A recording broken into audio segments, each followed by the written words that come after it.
লেওরা সিটির লতিফ টাওয়ারে ঘটেছে বিস্ফোরণ। দাও দাও করে জ্বলছে আগুন, ভেতরে আটকা পড়ে আছে কয়েকশো মানুষ। কি হবে তাদের? ফায়ার সার্ভিস কি পারবে তাদের নিরাপদে বাঁচাতে? সামনে থেকে সরে সরে। ওইদিকে মানুষ কাবাব হয়ে যাচ্ছে, এরা জ্যাম্বাদা রাখছে। ও তুমি আইসাও, দেও দেও ঢুকা দেও। এর বাবা উপরে আটকা পড়েছে, এখন এর বাবা কে হবে? আপনি কি এর বাবা হবেন? টাকা এই আমি এখনো ভাইসি আছি। Mother don't Cry. ওপরে দেখো আমাদের হিরো আসতেছে।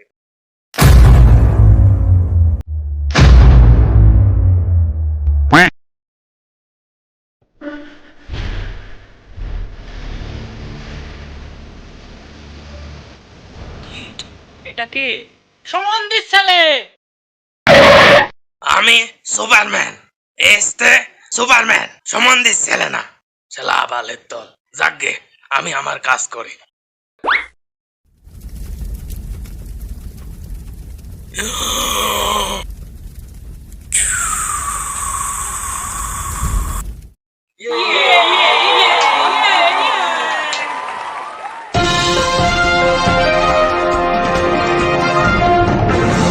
কে এই বুইরা সম্বন্ধের ছেলে যে নিজেকে সুপারম্যান বলে পরিচয় দেয় আর মানুষকে বাঁচায়? আসুন তার কর্মকাণ্ড নিয়ে প্রশ্ন তুলি সরকার দলীয় নেতার কাছে।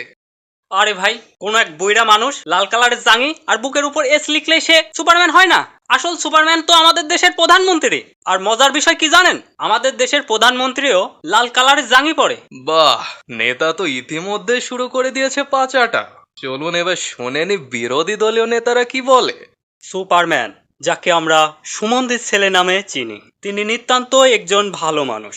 আর ভালো মানুষ আমাদের দলেই থাকে, সুতরাং সুপারম্যান আমাদের দলের রাজনীতি করে। চাচার কথা শুনে মনে হচ্ছে পৃথিবীর আশরাফুল মাখলুকাত তার দলেই পাওয়া যায়। এসব রাজনীতিবিদদের কথা বিচিত তলে রেখে চলুন শুনে আসি সাধারণ মানুষ কি বলে। ভাই রে ভাই, সুমন্দির ছেলে আসার পর থেকে 50 টাকার লাল জাঙি 2000 টাকা হয়ে গেছে। দেশটা কি মগের মূল্য? আরেকটা বেশি চমকানো খবর কি জানেন? লতিফ, এই সুপারম্যানটারে কেমন সেনা সেনা লাগতেছে না? ফটিক দাদা,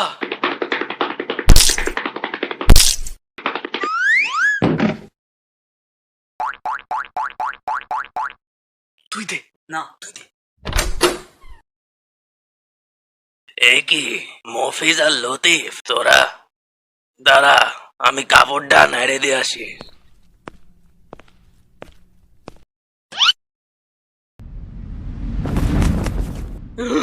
দাদা তুমি?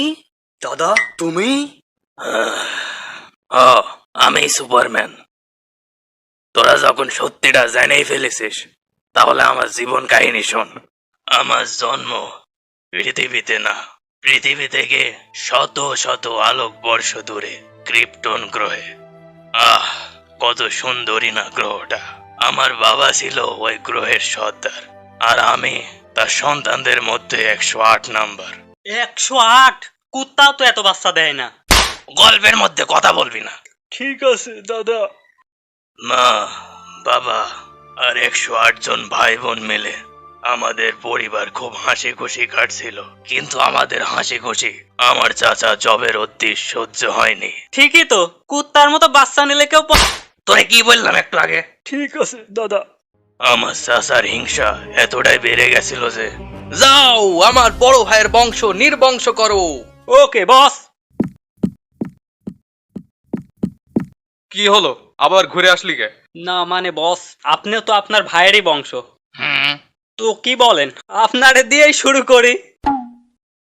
কুত্তার বাচ্চা।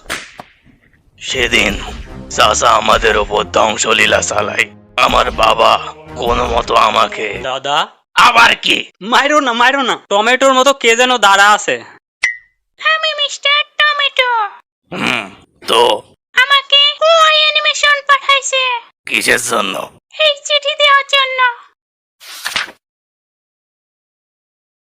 তোমরা যারা ভিডিও দেখতেছো সবাই লাইক দাও, আর নতুন হয়ে থাকলে সাবস্ক্রাইব করো। আর ভিডিও এখানেই শেষ।